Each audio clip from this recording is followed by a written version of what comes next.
कुछ लोग आदत से मजबूर होते हैं। उन लोगों को केवल एक ही भाषा समझ में आती है, पिटाई।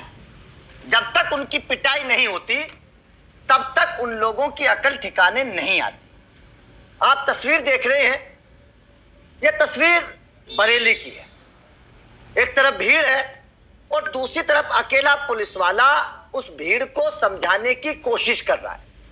अब यह मामला क्यों हुआ वो भी मैं आपको समझाऊंगा, लेकिन आप इस तस्वीर को देखकर, इस वीडियो को देखकर साफ तौर पर यह समझ सकते हैं कि यह भीड़ बड़ी उग्र है। यह पुलिस वाले से सीधे तौर पर टकराने की कोशिश कर रहे हैं लोग। यह जबरदस्ती पुलिस वाले की बात ना मानकर अपनी बात मनवाने की कोशिश कर रहे हैं। पीछे तक देखिए, सैकड़ों की संख्या में ये लोग वहां पर मौजूद हैं।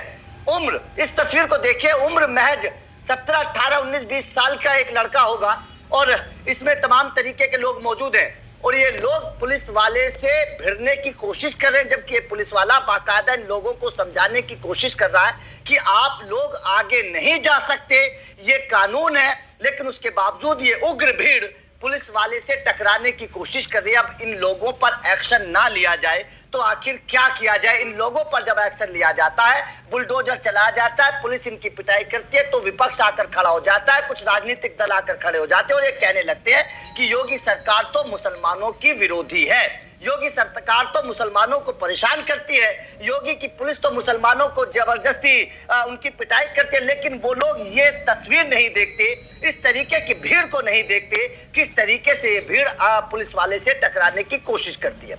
अब पूरा मामला क्या, एक बार समझिएगा।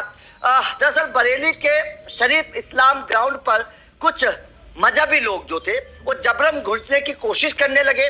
उत्तर प्रदेश पुलिस इनके सामने आकर खड़ी हो गई, इनको बताया कि आप यहाँ पर बड़ी संख्या में नहीं जा सकते, लेकिन उसके बावजूद ये लोग पुलिस से भिड़ने लगे और कानून को ताक पर रखकर इन लोगों ने पुलिस से बहस के। एक बार जरा सुनिएगा, इतना जरूरी है बेहद, ताकि आपको एहसास हो कि ये पुलिस वाले से आखिर किस तरीके की बातें कर रहे हैं। एक बार जरा सुनिए कि आखिर ये लोग किस तरीके से पुलिस वाले से भिड़ रहे हैं।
आपको याद होगा ये भीड़ बरेली की है और उसी तरीके वही बरेली जहां पर तौकीर रजा के कहने पर हजारों की संख्या में लोग इकट्ठे हो गए थे जुमे की नमाज के बाद, याद है ना?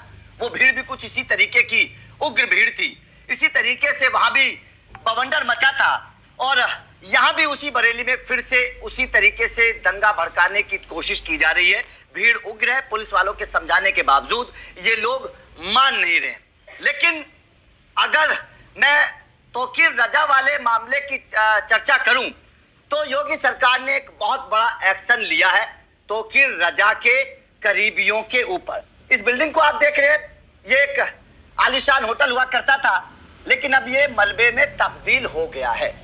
अब ये एक्शन क्यों लिया गया इस बिल्डिंग के ऊपर?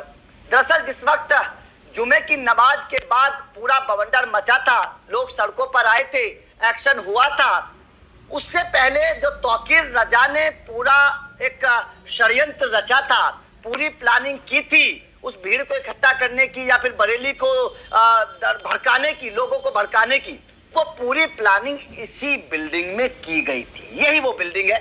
जब अधिकारियों को पता चला कि भाई साहब पूरी स्क्रिप्ट तो यहीं से लिखी गई है, तो बुलडोजर पहुंच गया और बुलडोजर ने इस पूरी बिल्डिंग को जमींदोज कर दिया। तो जाहिर तौर पर एक्शन लेना इसलिए जरूरी है क्योंकि अगर एक्शन नहीं लिया जाएगा तो फिर जाहिर तौर पर लोग कानून को ताक पर रखकर उसी तरीके से काम करेंगे जैसे तौकीर रजा के सामने हुआ था।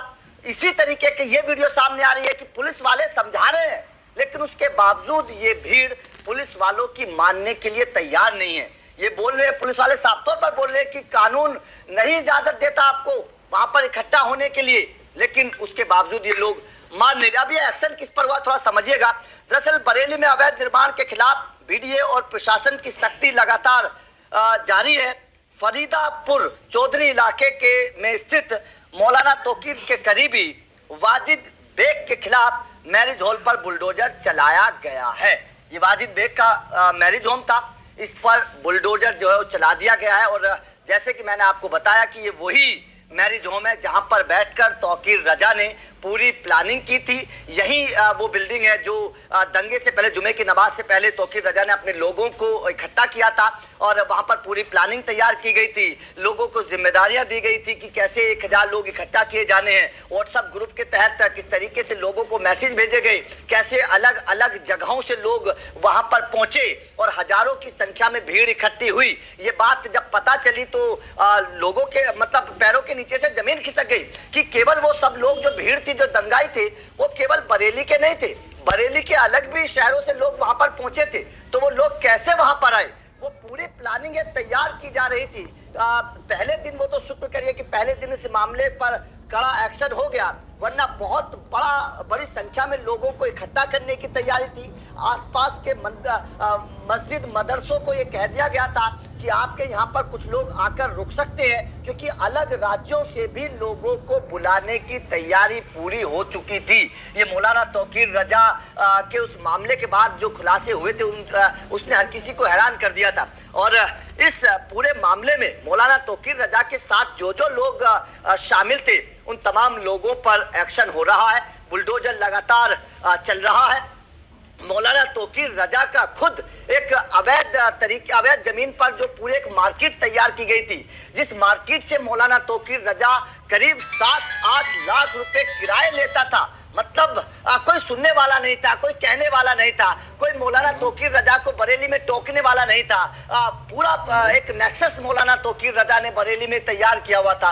वो पूरा नेक्सस योगी सरकार के बुलडोजर ने ध्वस्त कर दिया है और ये बता दिया है कि अगर आप इस तरीके की गतिविधियों में शामिल होंगे, अगर आप इस तरीके की गतिविधियों को अंजाम देंगे तो बुलडोजर तैयार है। आप अगर सही तरीके से रहेंगे तो आपके साथ कोई परेशानी नहीं है, लेकिन अगर आप पुलिस से, कानून से टकराने की, सरकार से टकराने की कोशिश करेंगे तो आपको सबक सिखाया जाएगा।